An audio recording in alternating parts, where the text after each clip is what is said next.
Have you ever heard of the ghost town of Finland, Minnesota? It was a military-based town, a community that was for living inside the military base or people that worked there, families that lived there. And the strangeness that surrounds what it seems to be like a sudden need to evacuate a town. Honestly, I've done a little bit of research on this, looked at it. There's not much that can be found on what has happened from the research that I've been looking at. But there was a video that I found by a YouTuber named Stringer Media.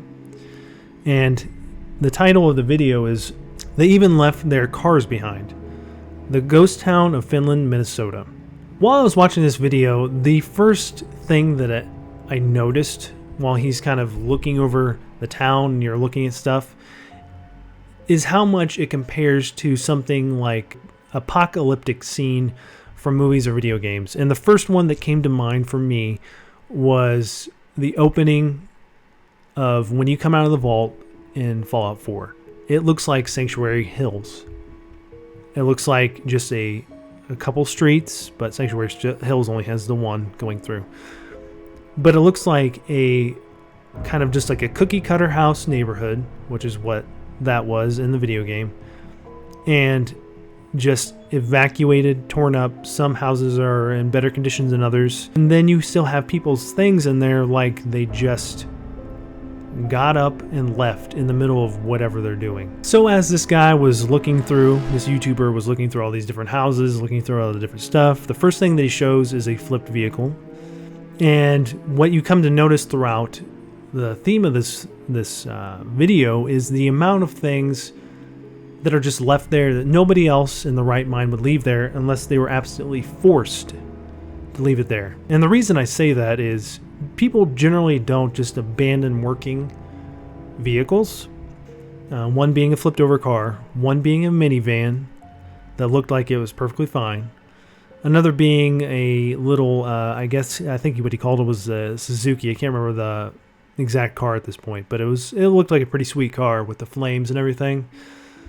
I'm surprised nobody had actually has stolen that, because that's probably one of the most salvageable cars. And another was a tractor, which looked like it was probably in use by whoever owns the land at this time. What I find interesting about all this is all the things that you see just kind of left in their spots, whatever. Nobody accidentally left their keys behind so that these people could come along eventually and somebody would have stolen these cars. But some of these houses are just like scrapped, like completely. It looks like somebody went in and gutted it down to the bone. They're just wanting to take what's necessary, or somebody vandalizing it just came in and just ripped out whatever they wanted. But then there are other houses that look like they're preserved, like in that time, like untouched sheets, beds, couches, dishes, all this type of stuff. There's a house that he goes into where it looks like the family just were like got up from the kitchen, from the living room, and got out of there. Whoa. What in the world?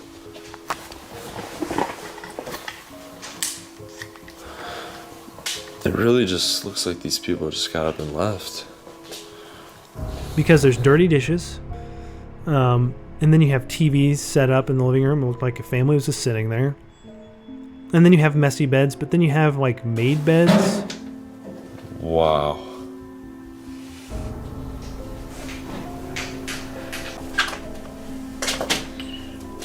So here's the other bedroom. This is just crazy. There's shoes right there.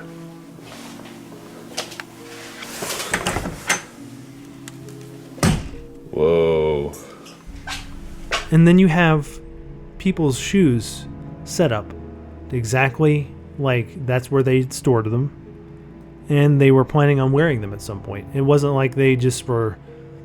It doesn't look like people have been coming in and just like destroying everything. It has like an eerie feel to it. The fact that it looks like people just were fleeing from this place. And that's what's so weird is there's not a lot of information on it. And to take it even further, if you do think like, because the first thought that comes to mind, and one of the things I looked and heard was, could have been radiation, could have been some sort of poisoning of the water source there, could have been something that just went wrong. And the problem with that is Realtor has this place for sale, in which he mentions that in the video. But the other part is that, excuse me, the other part of that is that if it was an issue with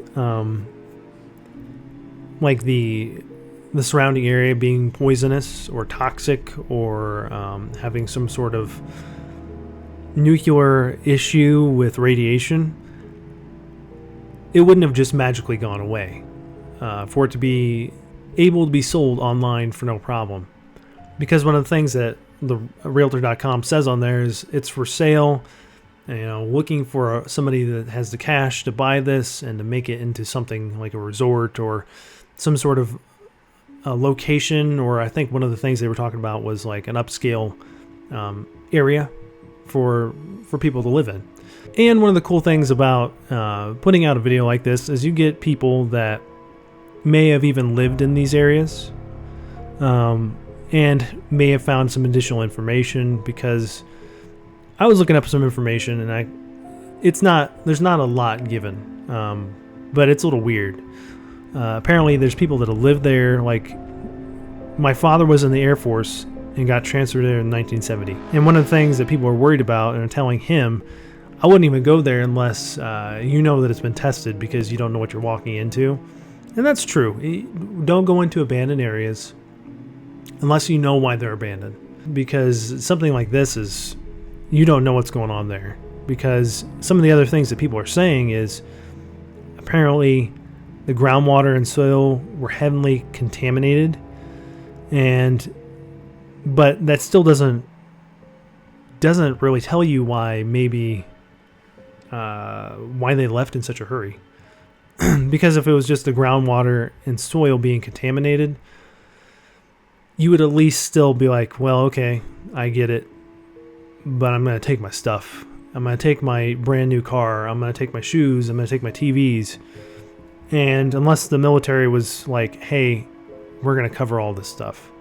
But even so, you would have attachments to at least some of these things. People were leaving everything.